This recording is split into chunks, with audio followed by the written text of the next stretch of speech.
saya dan firman. Kalau kita mau jujur, kita semua harus banyak belajar, harus banyak meningkatkan hubungan kita dengan firman. Mari kita bersama-sama membuka lebih dahulu Injil Yohanes pasal 1 ayat yang pertama. Pada mulanya adalah firman, firman itu bersama-sama dengan Allah, dan firman itu adalah Allah. Ini satu pernyataan yang luar biasa, rahasia yang luar biasa yang diungkapkan oleh Yohanes. Bagaimana kedudukan Yesus? Dia adalah firman yang menjadi daging. Dia adalah Allah. Bagaimana firman itu begitu utama, menduduki satu tempat yang paling utama. Pada mulanya adalah firman. Jadi di sini kita melihat firman itu segala-galanya. Firman Tuhan itu yang paling utama, dan itu dinyatakan dalam pribadi Yesus. Firman yang menjadi daging. Dan firman itu sekarang tertulis di dalam Alkitab kita. Saudara dengar lewat pemberitaan firman Tuhan. So itu kita harus utamakan firman ini. Coba kita lihat satu ayat lagi di dalam Mazmur 138 ayat yang kedua. Di sini kita melihat bagaimana Allah menaruh firman-Nya. Bagaimana Allah sangat mengutamakan firman.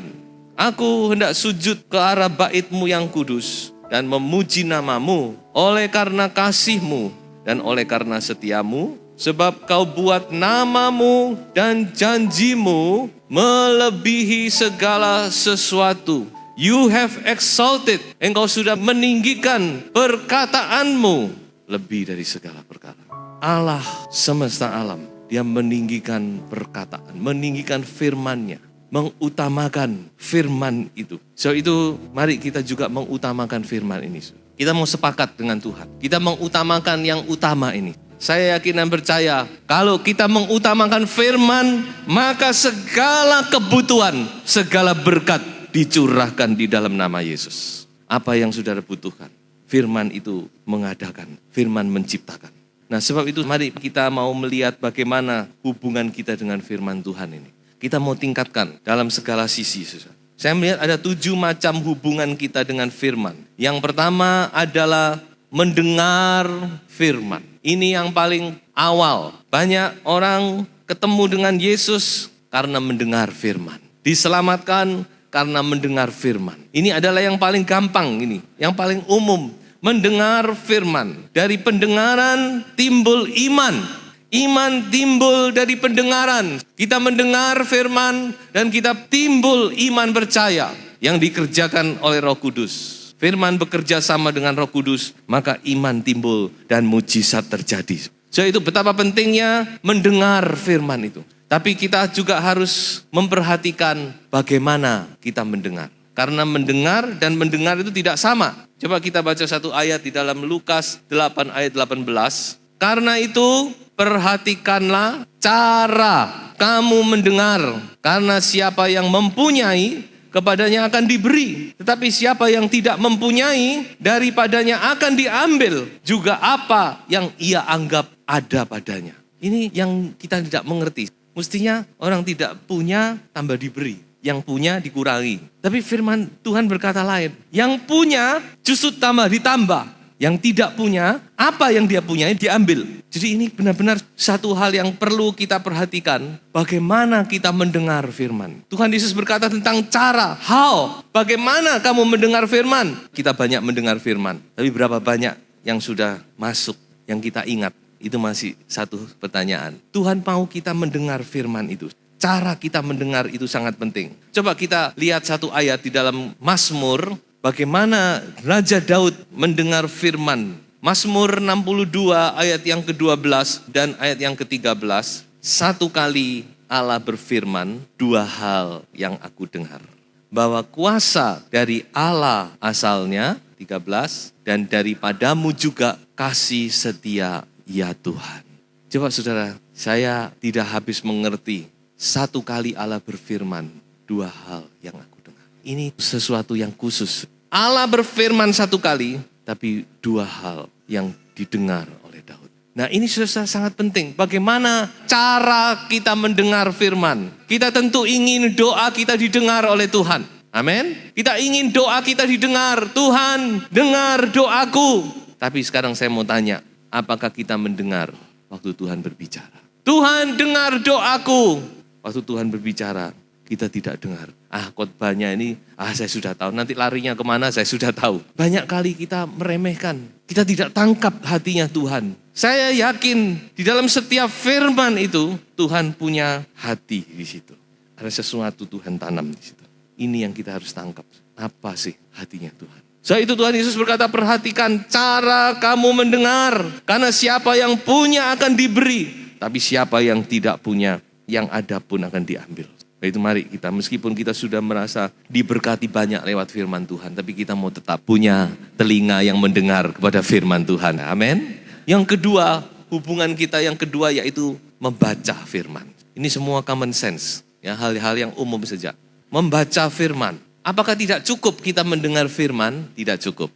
Kalau saudara cuma mengandalkan seminggu sekali atau 2 kali, saudara datang di ibadah, saudara mendengar Tuhan, itu sangat tidak cukup. Karena kalau kita mendengar itu lisan. Dan tidak mungkin kita bisa mendengar dengan banyak. Kita dibatasi waktu, dibatasi keterbatasan pengkhotbah. Nah itulah sebabnya kita harus membaca firman, membaca tulisan. Ya, jangan kita abaikan firman Tuhan yang tertulis ini, Alkitab kita ini. Saya ingat waktu Tuhan Yesus dicobai oleh iblis, 3 kali dicobai, 3 kali Tuhan berkata apa? Ada tertulis.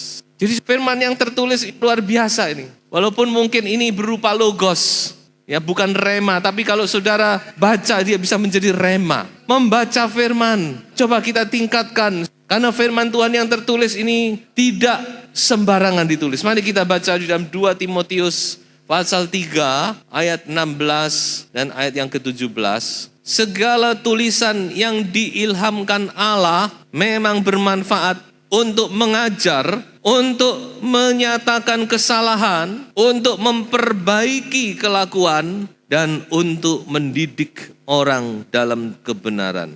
Dengan demikian, tiap-tiap manusia kepunyaan Allah diperlengkapi untuk setiap perbuatan baik. Tuhan mengilhamkan Alkitab ini, bukan sembarangan. Ini sudah sangat diperes intinya. Dikatakan apa? Kalau semua mau ditulis, tidak ada yang bisa muat. Jadi kalau kita punya Alkitab ini sudah luar biasa. Ini inti. Mari kita sungguh-sungguh memperhatikan hal ini. 1 ayat lagi di dalam 1 Timotius pasal 4 ayat 13. Sementara itu sampai aku datang, bertekunlah dalam membaca kitab-kitab suci dan dalam membangun dan dalam mengajar. Nasihat Paulus kepada Timotius, bertekunlah, devote yourself. Dalam bahasa asli dipakai kata proseko. Proseko ini seperti nakoda kapal, dia mengarahkan kapalnya kepada satu tujuan. Ini namanya proseko. Jadi kita membaca firman itu, kita harus sungguh-sungguh kita arahkan hati kita. Perlu satu devotion, satu kesetiaan, satu pengabdian. Ya kadang-kadang kita untuk membaca saja, menyediakan waktu sebentar untuk firman saja kadang-kadang sulit bukan? Coba kita perbaiki. Devote yourself. Bertekunlah dalam membaca kitab-kitab suci. Yang ketiga yaitu belajar firman. Belajar itu artinya kita menyelidiki, kita mempelajari, kita belajar. Seperti anak-anak sekolah belajar. Salah satunya memang lewat khotbah. Kita belajar, kita duduk, kita tenangkan hati kita. Kita arahkan hati kita, pikiran kita untuk belajar. Karena orang belajar itu harus menyediakan waktu, menyediakan hati kita. Harus punya kerinduan. Belajar itu penting. Banyak perkara-perkara setelah kita pelajari baru kita mengerti. Oh ternyata begini.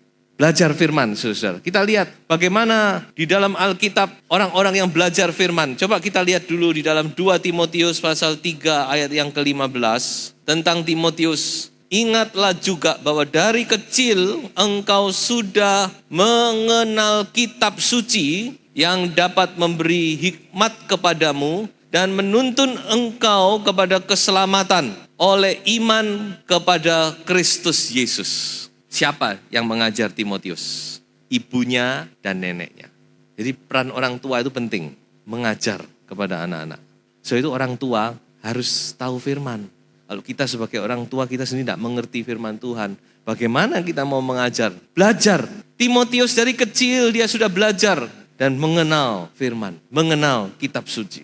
Kita lihat di dalam Lukas pasal 2:46, Yesus adalah seorang pribadi yang suka belajar firman. Sesudah 3 hari mereka menemukan dia dalam bait Allah. Ia sedang duduk di tengah-tengah alim ulama sambil mendengarkan mereka dan mengajukan pertanyaan-pertanyaan kepada mereka. Belajar nih. Ternyata Yesus juga suka belajar. Secara akal kita pikir, dia kan firman, dia tahu. Tapi saya yakin ini ditulis untuk menjadi satu teladan bagi kita. Dia suka belajar duduk di bait Allah, mendengar, bersoal jawab, tanya, jawab. Lalu kita lihat lagi di dalam Kisah 17 ayat 11, orang-orang Berea. Dikatakan apa? Orang-orang Yahudi di kota itu lebih baik hatinya daripada orang-orang Yahudi di Tesalonika. Karena mereka menerima firman itu dengan segala kerelaan hati. Dan setiap hari mereka menyelidiki kitab suci untuk mengetahui apakah semuanya itu benar demikian. Nah, seringkali kita nggak telaten. Nah, makanya itu kita harus punya satu kerinduan untuk belajar. Secara pribadi, saudara bisa belajar dengan berbagai macam cara. Tidak terbatas. Saya akan tutup bagian ini dengan Kolose pasal 3 ayat 16. Hendaklah perkataan Kristus diam dengan segala kekayaannya di antara kamu.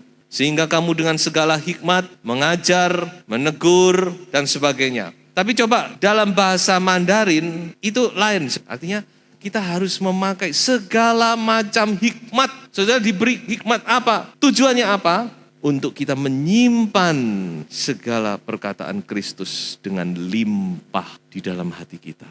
Coba pakai saudara semua. Hikmat yang saudara miliki. Semua perkataan Kristus, kekayaan yang luar biasa itu tersimpan di dalam hati kita. Dan yang keempat, merenungkan firman. Apa artinya merenungkan firman? Itu artinya kita mengingat firman itu dan terus-menerus memikirkannya. Mengapa kita harus merenungkan firman? Supaya pikiran kita ini tidak kosong. Kalau pikiran kita kosong, banyak hal yang bisa mengacau pikiran ini. Nah, itulah sebabnya kita harus belajar merenungkan firman ini. Coba kita punya satu ayat setiap hari apa yang kita renungkan. Mungkin itu cuma sepatah kata saja. Mengapa kita harus merenungkan firman? Karena dikatakan merenungkan firman ini sangat erat hubungannya dengan kesuksesan. Mazmur pasal 1 ayat 1-3. Yosua pasal 1 ayat 8. Jadi orang yang suka merenungkan firman itu dikatakan dia akan berhasil. Apa saja yang diperbuatnya akan berhasil. Dia akan sukses selalu. Kok bisa? Mau merenungkan firman apa hubungannya dengan misalnya saudara berdagang? Apa hubungannya? Saya tidak tahu. Tapi itulah yang dikatakan. Orang yang suka merenungkan firman. Dia seperti pohon yang ditanam di tepi aliran air, tidak pernah layu, tidak pernah kering, berbuah pada musimnya, apa saja yang diperbuat berhasil. Jadi ini erat hubungannya dengan kesuksesan kita di dunia ini. Saya yakin kita semua ingin sukses, amin? Ingin berhasil, ingin diberkati Tuhan. Nah, mari kita sekarang baca 2 ayat. Bagaimana sekarang Raja Daud mempraktekkan hal ini? Mazmur 119 ayat 148. Raja Daud memang luar biasa. Cintanya kepada firman itu luar biasa. Mazmur 119 ini didedikasikan untuk firman. Dan ini adalah mazmur yang paling panjang.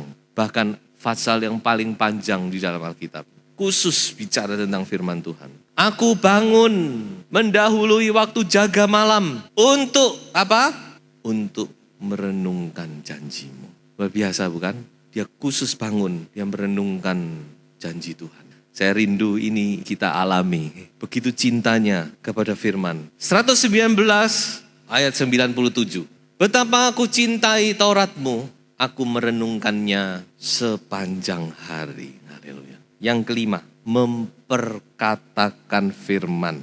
Yosua pasal 1 ayat 8. Janganlah engkau lupa memperkatakan kitab Taurat ini, tetapi renungkanlah itu siang dan malam, supaya engkau bertindak hati-hati sesuai dengan segala yang tertulis di dalamnya.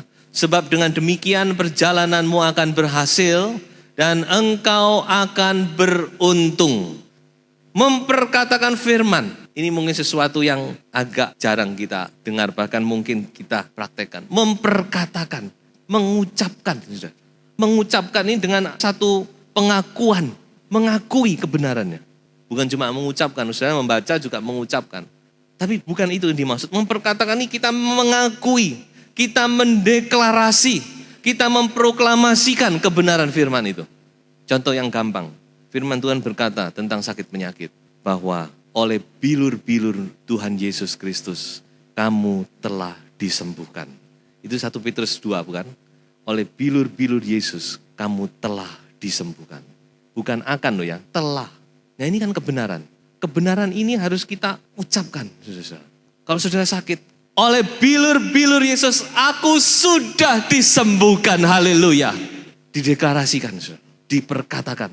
Masih banyak lagi. Kalau saudara terikat sesuatu, saudara merasa sulit lepas. Ya banyak orang, saya doakan doa kelepasan. Masih didoakan kelepasan siapapun. Kalau kita tidak mau melepaskan, tidak bisa. Nah ini salah satu cara kita deklarasikan kebenaran firman. Apa kebenaran firman itu? Firman Tuhan berkata bahwa manusia lama kita sudah mati. Ya bukan? Bahwa manusia lama sudah dikubur.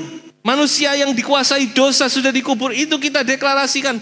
Manusia lamaku sudah mati. Haleluya. Aku tidak lagi dikuasai oleh dosa. Aku bukan hamba dosa. Deklarasikan. Kebenaran firman ini yang harus kita katakan. Ada sesuatu. Tuhan sudah menaruh kekuatan di dalam mulut lidah kita. Bahkan sejak bayi-bayi. Matius 18 ayat 21 dikatakan hidup dan mati dikuasai lidah.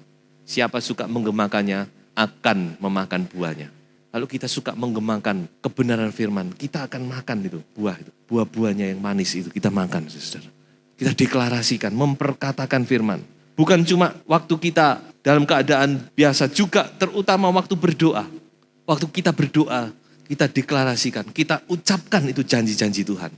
Banyak hamba-hamba Tuhan berkata, doa yang paling manjur, yang paling mujarab itu yaitu doa yang didasarkan di atas janjinya Tuhan. Dan itu memang ya. Kalau saya baca, saya renung-renungkan doa-doa yang catat dalam Alkitab. Selalu nabi-nabi itu berdoa, Tuhan engkau berjanji. Engkau berjanji akan memulihkan. Dia selalu alaskan di atas janjinya Tuhan. Itu salah satu cara kita memperkatakan firman ini. Jadi kita harus deklarasikan, perkatakan firman itu. Ini membangkitkan iman kita. Musa berkata kepada Yosua, jangan lupa memperkatakan firman itu. Pakai firman itu dalam doa. Pakai itu dalam keadaan sehari-hari saudara. Kalau saudara jatuh, bangun lagi. Saudara katakan kebenaran firman itu. Aku bukan hamba dosa. Aku sudah dibebaskan oleh dosa. Dan banyak lagi saudara. Kebenaran-kebenaran firman itu saudara pakai. Jangan cuma, diterima tok. Habis itu lupa. Catat, pakai itu. Ucapkan itu saudara. Bawa itu dalam doa. Angkat itu dalam doa saudara. Maka Tuhan akan ingat kepada firman-Nya. Dia akan nyatakan itu. Dan yang keenam, melakukan firman. Melakukan firman ini penting. Yang keenam ini perhatikan. Sebab Yesus berkata, tanda atau bukti bahwa kita mengasihi Yesus. Yaitu kita melakukan firman-Nya. Saudara catat saja Yohanes 14 ayat 21 dan 23. Apa buktinya kalau kita cinta Yesus? Yaitu waktu kita melakukan firman. Dan dikatakan di dalam Matius 7 ayat 24 sampai 27, fondasi kekristenan yang kuat itu yaitu waktu kita melakukan firman. Jadi bukan karena kita belajar banyak, kita ngerti banyak, bahkan kita bisa khotbah, berarti kita kuat. Tidak. Kita kuat waktu kita melakukan firman itu. Itulah fondasi kita. Maka kita tidak akan goyah apapun yang terjadi. Dan yang ketujuh, memberitakan firman. Firman ini harus kita beritakan, siapapun kita. Bukan cuma pendeta toh, siapapun kita berhak, kita wajib, kita punya kesempatan untuk memberitakan firman, apapun juga keadaan kita. Coba kita baca dalam 2 Timotius pasal 4 ayat yang kedua. Pesan Paulus kepada Timotius, beritakanlah firman, siap sedialah, baik atau tidak baik waktunya. Nyatakanlah apa yang salah, tegurlah dan nasihatilah dengan segala kesabaran dan pengajaran. Beritakan firman. Tidak perlu tahu hasilnya. Itu urusan Tuhan. Tapi urusan kita beritakan firman. Amin. Dikatakan apa? Langkah kaki orang yang memberitakan firman itu begitu indah. Coba kita baca satu ayat untuk menutup ini. Roma 10 ayat 14 dan ayat 15. Tetapi bagaimana mereka dapat berseru kepadanya jika mereka tidak percaya kepada dia? Bagaimana mereka dapat percaya kepada Dia jika mereka tidak mendengar tentang Dia? Bagaimana mereka mendengar tentang Dia jika tidak ada yang memberitakannya? Dan bagaimana mereka dapat memberitakannya jika mereka tidak diutus? Seperti ada tertulis, betapa indahnya kedatangan mereka yang membawa kabar baik. Dunia sedang menunggu langkah kaki kita. Perkataan pertama Yesus waktu Dia ketemu dengan murid-muridnya, sekarang aku mengutus kamu. Saudara, secara pribadi alami mujizat firman itu.